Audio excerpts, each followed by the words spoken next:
"These cars belong to your brother now." My father's voice boomed across the bookstore, cutting through the excited chatter of my first book launch. "Sign the papers, Alexandra." My hand trembled as I gripped the podium, staring at the transfer documents he'd slammed down in front of me. My name is Alexandra Mitchell, and at 28, I'd finally achieved my dream of publishing my first novel. The small independent bookstore was packed with readers eager to get their copies signed. But instead of celebrating, I was watching my family try to strip away the last connection I had to my grandfather. "I won't sign anything," I said firmly, though my voice shook.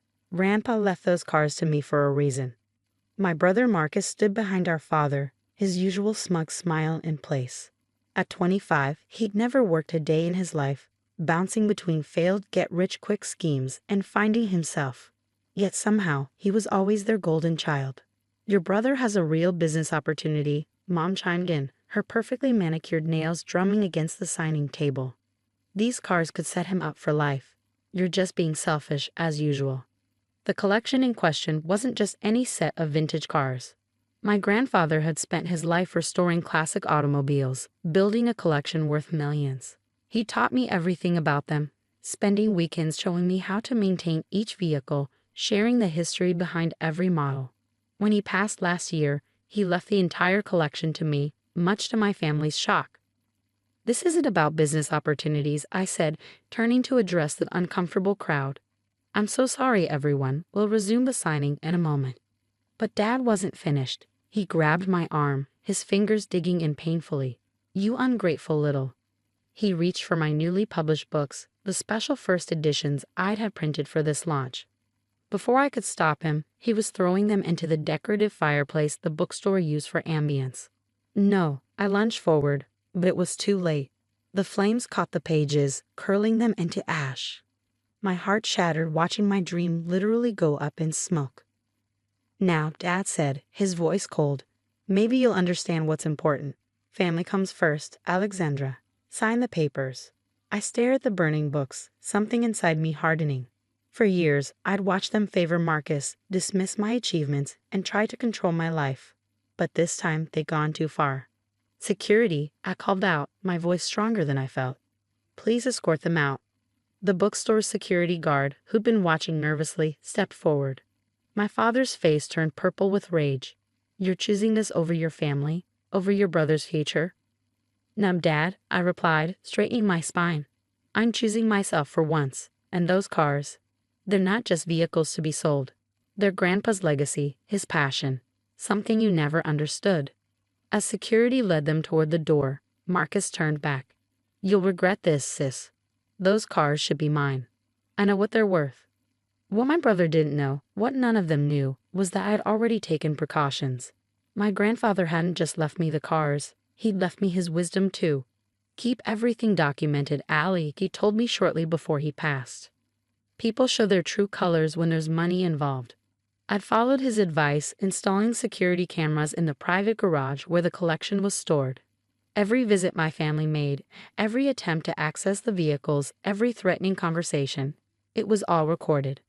I'd also done something else, something that would make tomorrow very interesting. That evening, after salvaging what I could from the launch and apologizing profusely to the bookstore owner, I received a text from an unknown number. "Ms. Mitchell, this is James Sullivan from Heritage Insurance. We need to discuss the incident at your book launch. Your grandfather's policy is very specific about threats to his beneficiary. I'll see you tomorrow at 9 a.m. I smiled, remembering the special clause Grandpa had added to his insurance policy, the one that stated any attempt to coerce or threaten the rightful heir would trigger an immediate investigation. My phone buzzed again, this time with messages from my parents. "You're making a huge mistake. Your brother needs this opportunity. Family should come first." I turned off my phone and looked at the burnt remains of my books. Tomorrow would change everything, but not in the way my family expected. Grandpa had taught me more than just about cars. He taught me how to stand up for myself, and I was finally ready to do just that. The next morning, I arrived at the private garage where Grandpa's collection was housed, finding James Sullivan from Heritage Insurance already waiting. He was a tall, distinguished man in his 50s, carrying a leather briefcase and wearing an expression that meant business. "Good morning, Ms. Mitchell," he said, extending his hand. I've reviewed the preliminary footage from last night's incident. Your grandfather's foresight was remarkable. Before we could continue, my family's cars pulled into the lot. Dad emerged first, looking confident as ever, followed by Mom and Marcus. Their expressions faltered slightly when they saw Mr. Sullivan. "This is private family business," Dad announced, puffing up his chest. "I'll have to ask you to leave." Mr. Sullivan's smile was razor sharp. "Actually, Mr. Mitchell, I'm exactly where I need to be. Your father-in-law's insurance policy has some very specific clauses about the protection of his collection and its rightful heir." I watched my brother's smug expression waver. "Insurance policy? What insurance policy?" "Perhaps we should all step inside," Mr. Sullivan suggested, gesturing to the garage's office. "There's quite a bit to discuss." Inside, surrounded by photographs of Grandpa with his beloved cars, Mr. Sullivan opened his briefcase. Mr. Edward Mitchell Sr. took out a comprehensive insurance policy on his collection 5 years ago. However, this wasn't just about protecting the vehicles. He pulled out a document, sliding it across the desk. Section 7, Paragraph 3 specifically states that any attempt to coerce, threaten, or force the designated heir to relinquish their inheritance will trigger an immediate investigation and potential legal action. My father's face reddened. "That's ridiculous. We're her family." "Yes," Mr. Sullivan nodded, "which is exactly why your father-in-law added this clause.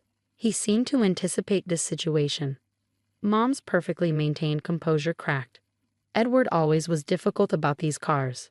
He never understood that Marcus has a natural talent for business." I couldn't help but laugh. "Natural talent? Marcus doesn't even know how to change a tire." "That's not true." Marcus protested, but his face flushed. Mr. Sullivan raised an eyebrow. "Shall we take a look at the collection? I'd like to verify its condition." We walked through the climate-controlled garage where 12 pristine vintage cars sat gleaming under specialized lighting. Each one had been lovingly restored by my grandfather, and each had its own story that he'd shared with me. "Can you tell me about this one?" Mr. Sullivan asked, stopping beside a 1957 Ferrari 250 GT. Before Marcus could speak, I stepped forward. "Grandpa found this one in a barn in Italy, spent 3 years restoring it, had to track down original parts from all over Europe. The paint is period correct, and he even located the original leather supplier for the interior." Mr. Sullivan nodded approvingly, making notes. "And this one?" He pointed to a 1963 Aston Martin DB5. That was his pride and joy. I smiled, running my hand along the perfectly maintained hood. "We spent every Sunday working on it when I was in high school. He taught me how to rebuild the engine block by block." My father interrupted. "This is all very touching, but these cars are wasted just sitting here. Marcus has investors lined up." "Whoa. Who what?" I turned to face him. "Who want to flip them for quick cash. These aren't just commodities, Dad. They're pieces of history, each with their own story. Grandpa didn't spend his life collecting and restoring them just so Marcus could sell them to the highest bidder." Mr. Sullivan cleared his throat. "There's one more thing." He pulled out another document. "The insurance policy includes a maintenance clause.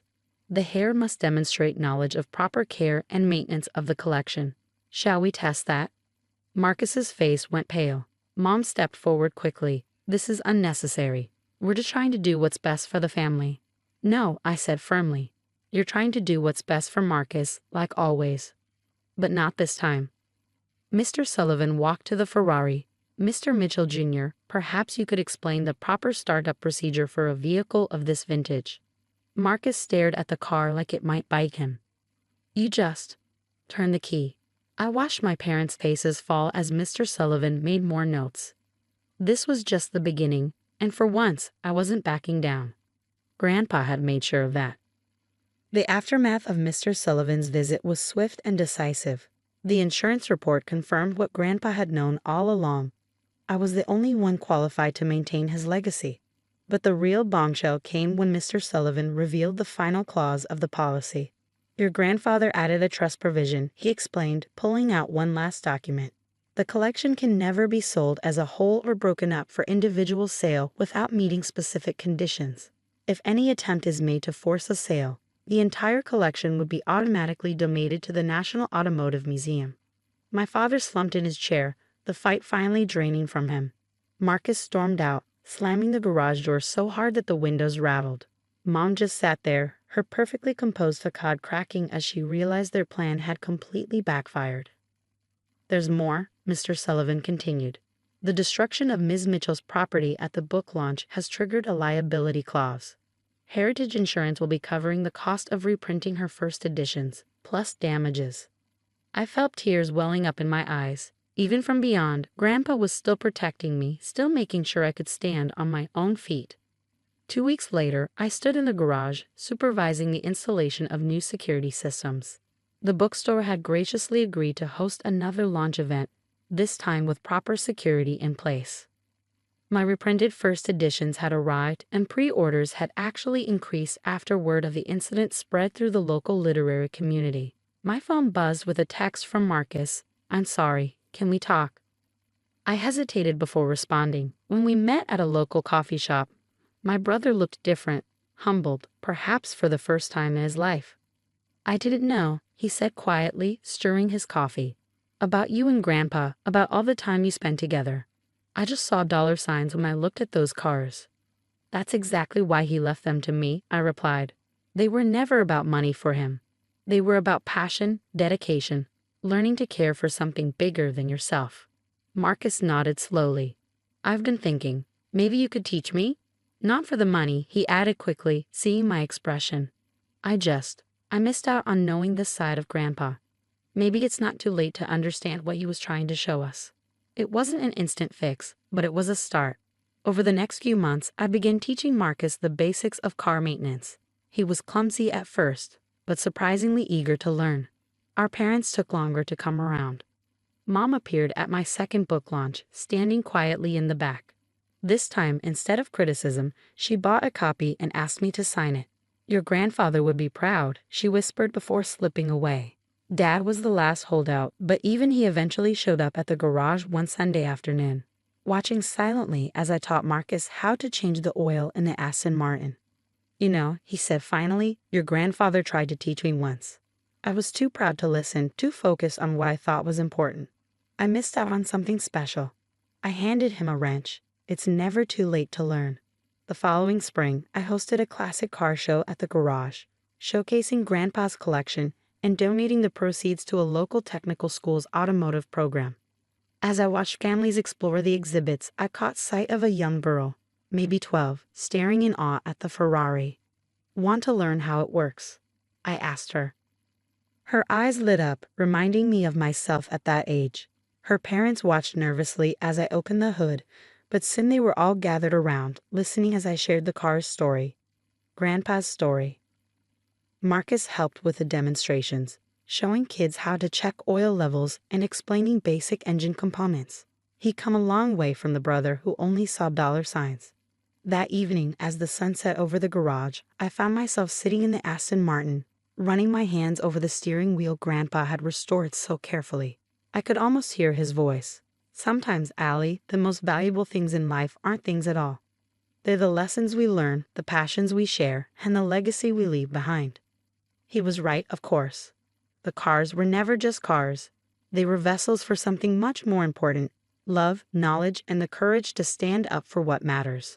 My family had needed this wake-up call, this chance to understand what Grandpa had known all along.